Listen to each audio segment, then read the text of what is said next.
Reciban un cordial saludo en esta oportunidad y como parte final del comportamiento de los insectos, trataremos sobre el control biológico dentro de las cadenas de alimentación existentes. Y lo primero que queremos hacer en esta clase es reflexionar acerca de qué es el control biológico, comenzando por lo macro que vemos en estas imágenes, un poco más pequeño como este caso arañas, crisopas, mantis o mariquitas, o el papel que juegan estas pequeñas avispas como agentes de control natural. Tomando como base las anteriores diapositivas, el control biológico es un fenómeno natural de regulación en el número de plantas y animales mediante enemigos naturales, es decir, agentes biológicos de mortalidad. Es la principal fuerza de control natural que mantiene a todos los seres vivos en un estado de balance con su ambiente, excepto al ser humano. En la clase anterior habíamos mencionado los zoófagos en agricultura como parasitoides y depredadores. ¿Qué es un depredador? Aquí tenemos una larva o un inmaduro de mariquita cerca de unos áfidos.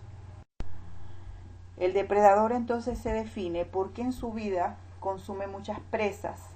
Si pensamos en un león o pensamos en una mariquita, es que en su vida consume muchas presas. La presa generalmente es más pequeña, mata a la presa y se consideran mayoritariamente generalistas, o sea que comen muchos tipos de presa. Mientras que el parasitoide hace su ciclo de vida sobre un huésped, y fíjense que aquí estamos hablando de huésped y en el depredador hablábamos de presa. El huésped es aproximadamente del mismo tamaño, generalmente matan al huésped y son especialistas. El parásito no es considerado un agente de control biológico. Por el contrario, en muchas ocasiones son considerados plagas. Sin embargo, queremos ponerlos como punto de comparación entre el depredador y el parasitoide para entender bien el concepto de estos tipos de controladores biológicos.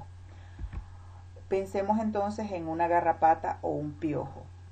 Los parásitos hacen su ciclo de vida sobre un huésped. El huésped es más grande, generalmente no mata al huésped y son considerados especialistas. Ahí podemos hacer la comparación con los depredadores y los parasitoides. Bajo estas consideraciones, un parasitoide no es un parásito. Se considera una depredación especializada.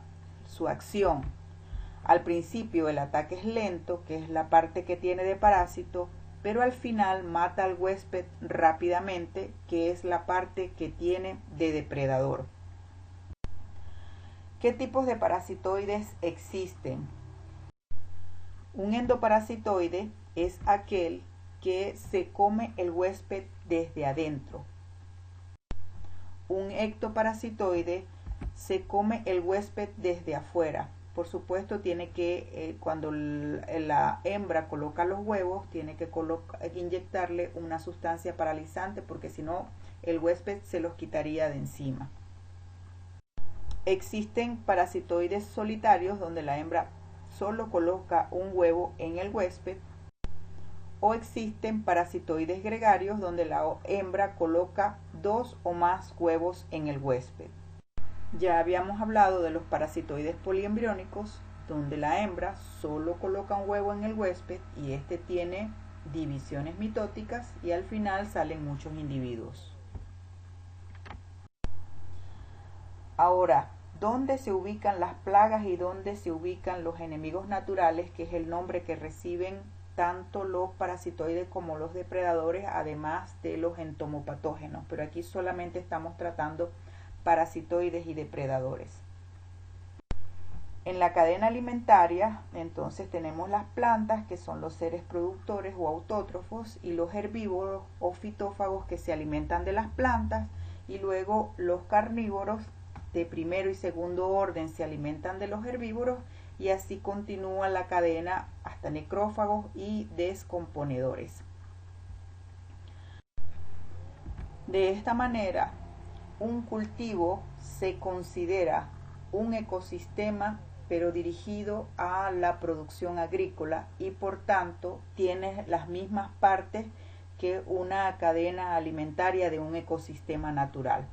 Así, el cultivo constituye entonces las plantas, que son los seres productores, los herbívoros serían los fitófagos, y algunos de ellos pueden alcanzar estatus de plagas, y dentro de los carnívoros están los enemigos naturales, que son los que hemos estudiado como depredadores y parasitoides.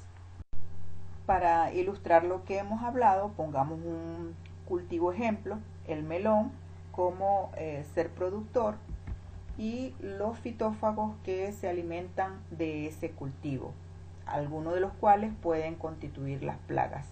De lo que nos olvidamos es que existen enemigos naturales entre estos depredadores y parasitoides, que debemos analizar cuál es su papel en el control biológico de las plagas, como parte de un manejo integrado de plagas.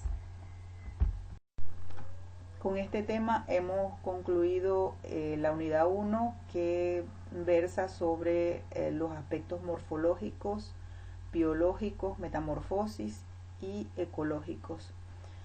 De manera que todo este conocimiento se va a aplicar cuando veamos cada uno de los órdenes de insectos y cuáles serían perjudiciales a las actividades humanas, especialmente en agricultura, y cuáles serían pues nuestros aliados o los beneficiosos dentro de este proceso de producción. Muchas gracias.